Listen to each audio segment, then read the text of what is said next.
Well, we're back here, Neil and I. Neil, I heard that your Bordeaux dinner last night was a smashing success. It was. You had to be there. Yeah, I had to be there. I didn't get invited. Where were you?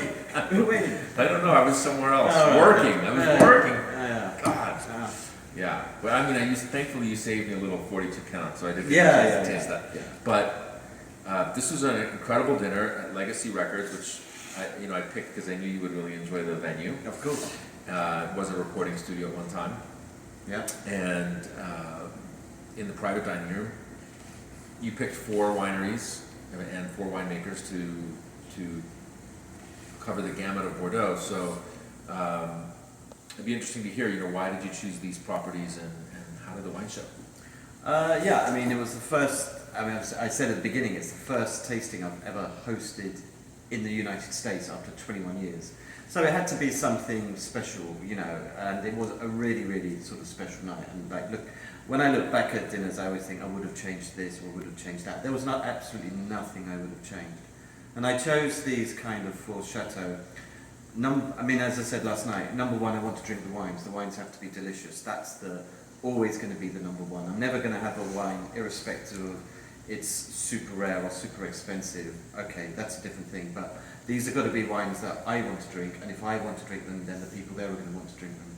And so these are sort of 4 wines that I've been drinking for over 20 years now, and vintages which I thought, I think one of the takeouts really was the diversity of the vintage. This wasn't a sort of like a kind of themed, stylistic dinner, and it kind of showed the variety that Bordeaux can give, whether it's left bank, right bank, Merlot, Cabernet, a young 2016. So we had all 4 chateaux showed their 2016s. So that was great because people could compare the 4 together. And then going back, it was kind of like, 2010, 95, we had an 82, now going all the way back to a 1942.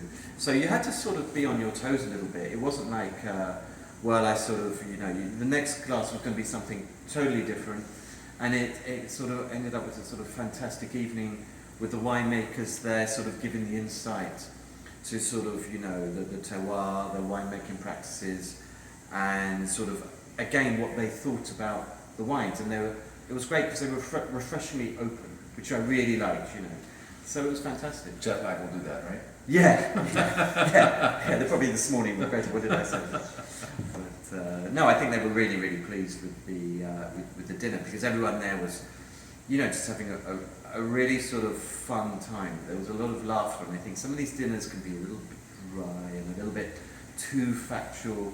You can give all the facts and you can give all that insight, but at the same time, I think it's important. I want people to have a memorable night and a good time, and think, right, if that was going on next week, I'm gonna change my diary and do it again.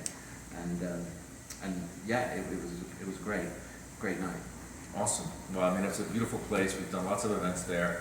The staff is great. Yeah. You have the owner and chef, I saw plating the dishes, great psalms. And so you started with Le Carmel Briand, Yeah. which is an estate we both like, and one that's really been on the upswing. Yeah. Any of these wines particularly, and then it was Morose, then La Consciente, then Canon. Any wine or two that particularly stood out, or? I think what's interesting with Le Carmel is you've got 2 totally different wines in a way. You've got the 16, which has like whole bunch in it, which is like almost unique in Bordeaux, and you've got of course, Cabernet Franc. So you've got, and then go back to sort of the 95 and 82. That was the old style of sort of winemaking. And it was really interesting to compare. That was the idea of the dinner. So 16 showed beautifully. The 82 was a good example of when I poured it, it was like a little bit light, the fruit wasn't there. So I didn't double decant just in case. When we poured the wine, sometimes wines, it's like they get, the density comes from nowhere. It just kind of fills out in the glass. So it was like different when we served to the guests after, say, an hour. It was like almost like a different wine and a better wine. Wow. So it just sort of, these wines they can seem light in the beginning, but you just have to be careful because they can sort of, they've been in a bottle for 40 years, and suddenly they sort of come out and they're free and they sort of respond, and it's fantastic. Okay. Any other wines that stood out? So I thought the Monroes, all 3, 16, 10, 90, all of them absolutely delivered.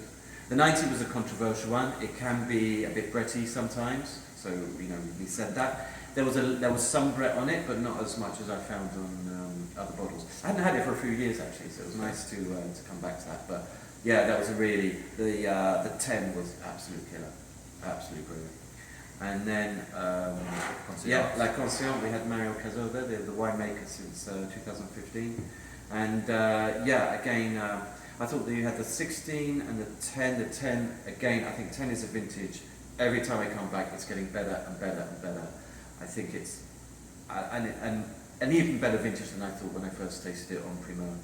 And I remember, I said last night, I remember having this out of barrel, going back to my car and just kind of like geeking out, because oh my god, it's the best cocktail I've ever had. And the 85 was kind of light and ethereal, probably fully mature, ready to go.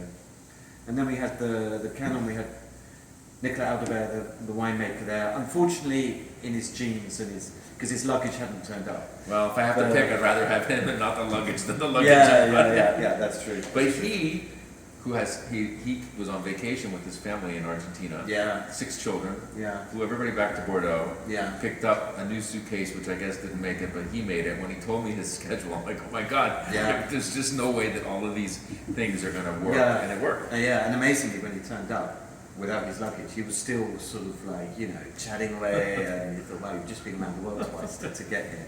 But yeah, the Canon, again, I think this is another chateau, a bit like the Canon, where there's been a real sort of renaissance in the last 10 years. And the 16 showed beautifully. The 01 was maybe the sort of dark horse of the whole event, one where people weren't expecting too much, and the feedback I got at the end was that was a sort of surprise. And that's actually a really great value in the market at the moment. And then the kind of 42 was one from this is one where I said to Nick, come on, bring something I have that I haven't tasted before. And what's interesting is we're not talking 47, 45, we're not talking like a legendary vintage. So to have a 42 is like really special, because you hardly ever see them, they would have all been drunk. It was made kind of when you think during the war, and then to have the bottles direct from the chateau, they've never moved. So that's a kind of unique experience. Even for me, I'm lucky I get to taste all these old bottles, but when you have something that's like 82 years old, that's never moved from vintage made in the middle of the war, that is something very special. And it can go completely wrong, but we tested the bottles before, we opened 3, we poured 2, one wasn't quite right. And it was really beautiful. I think the word was haunting sometimes. It was like hauntingly beautiful. It's not powerful, it's not packed full of fruit, but it was delicious, and everybody just sort of, it's an experience to have something like that. So, yeah, amazing. Yeah, and I tasted them this morning, and they're still intact. Yes. I mean, it's quite amazing. Yeah. Well, that's awesome. I think that it's a good way to sort of start to think about what you're going to do next year. I was already thinking on it. I knew you were. Back, I knew you were. Back, I was thinking, what should we do next year? Yeah. Great. Well, I guess that's it. But thanks for watching, everyone. Neal, thanks for picking these incredible wines. It's all my pleasure. And we'll see what happens next. Great. All right. Thank you very much. Cheers. Thank you.